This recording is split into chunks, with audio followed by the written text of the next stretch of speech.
6 psi. RDX, which is almost identical to C4, has a maximum overpressure force of 10 psi. Ammonium nitrate and fuel oil can reach 4 psi, and potassium chlorate has a maximum overpressure force of 2 psi. Explosive experts know that the level of damage caused by an explosive device corresponds to a specific overpressure value. At 10 psi, reinforced concrete buildings are severely damaged. Severe lung and heart damage occurs, limbs can be blown off.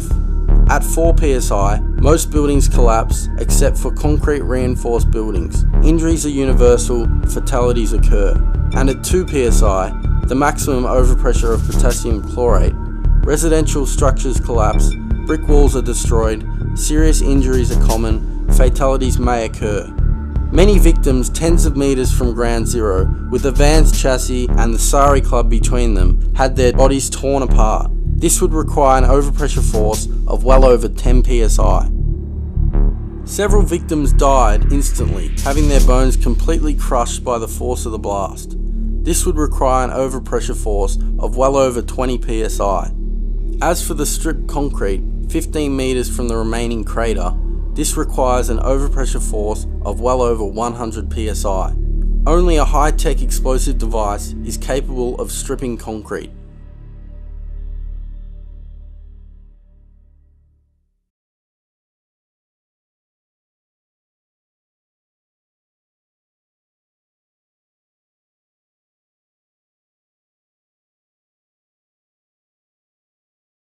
The piece written by Jakarta Post senior editor Robert Finnegan continued.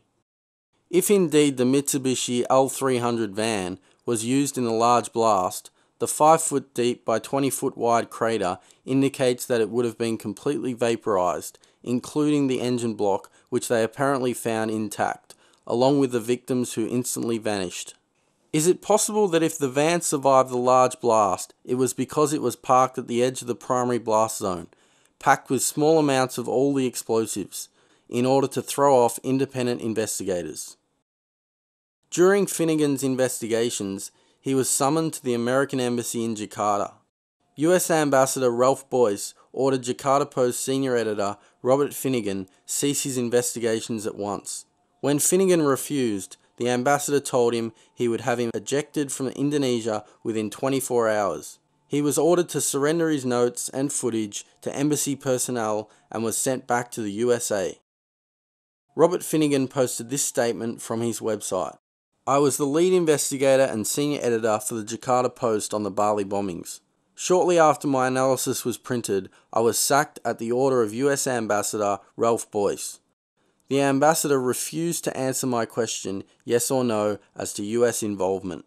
My journalist visa was then cancelled and I was forced out of the country despite being married to an Indonesian national.